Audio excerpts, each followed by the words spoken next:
Paano mag-direct hire sa employer?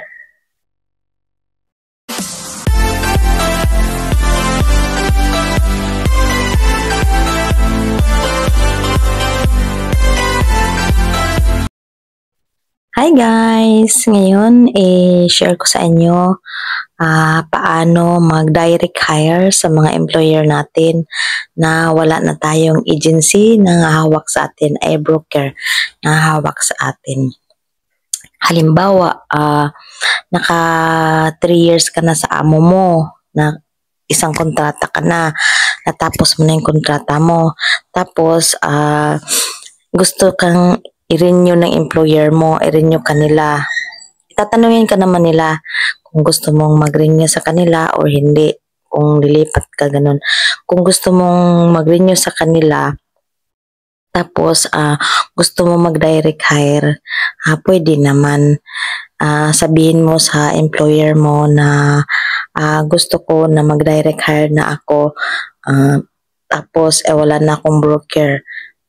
Tapos kung pumayag yung employer mo na mag-direct hire ka, mas maganda. Kasi pag nag-direct hire ka guys, wala ka nang babayaran nga agency, yung broker's fee. Tapos yung health card, sa amo mo magbabayad. Tapos yung mga medical mo, ganun, employer ang sagot natin yan. Hindi natin shoulder yun. Kaya yun ang advantage na direct hire. Tapos ang ano lang kasi, pag busy yung amo mo, hindi talaga malakad yung papers, kaya gusto nilang may broker. Pero kung kaya naman nilang ilakad yung papers natin na mag-direct hire, sila ang lalakad lahat naman. Tapos pwede ka namang tumawag sa 1955 kung ano talaga ang gagawin ng mga employer natin para mag-direct hire ka. Kasi malaking bawas sa atin yun na wala ka ng broker. Malaki din yung kaltas ng every month. Tapos yung health card, yung insurance natin, tapos yung medical every year. Kaya wala laking ano. Yung broker talaga every month ka nagbabayad. Pero mayroon ding employer kahit may agency, kagaya ko, may agency ako, pero yung broker ang nagbabayad sa akin, yung employer. Pero hindi lahat ng sagot ng employer. Depende pag mabait ng employer at galante. Ganun. Basta sila maglalakad ng employer natin sa mga papers natin kung gusto mag-direct hire. So wala nang pakialam yung agency natin, yung brokers natin.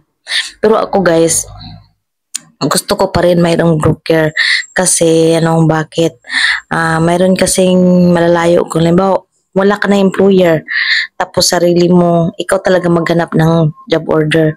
Tapos ikaw babiyahe, ganun, dala mo yung gamit mo, ganun.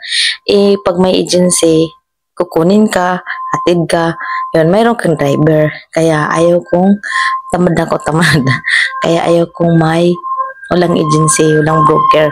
Pero pwede ka naman, gusto mo, kung kaya mo namang mag-Chinese na talaga, yung wala ka na talagang, hindi mo na kailangan ng translator, ganun, kung kaya mo na talaga, fluent ka na, pwede ka mag-direct. Maraming ang mga Pinoy na nag-direct hire dito, maraming mga caretaker na nag-direct hire. Kasi yun nga advantage na wala kang broker's fee. Tapos, pag nagpa-medical ka kasi, ikaw lang din, pupunta ka dun sa pag medical na, ikaw lang. Tapos, pag may broker kasi, hatid ka sundo, may service. Yun ang advantage. Kaya, para sa akin, gusto ko pa rin ng may broker. Pero marami ding walang broker. Marami ko mga kaibigan na walang broker kasi mga matagal na sila dito. Kaya nila yung sarili nila. Okay guys, basta magpaalam, sabihin ng employer natin na gusto kong mag-direct hire. Kaya nyo bang ilakad yung papers ko? Kayo nang hawak sa akin. Tapos, wala ka ng broker's fee. Legal yun, illegal. Hindi yun illegal, legal yun dito.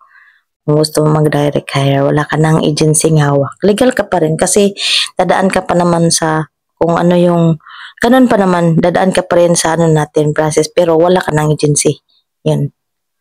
Guys, di ba? Sana all wala ng agency.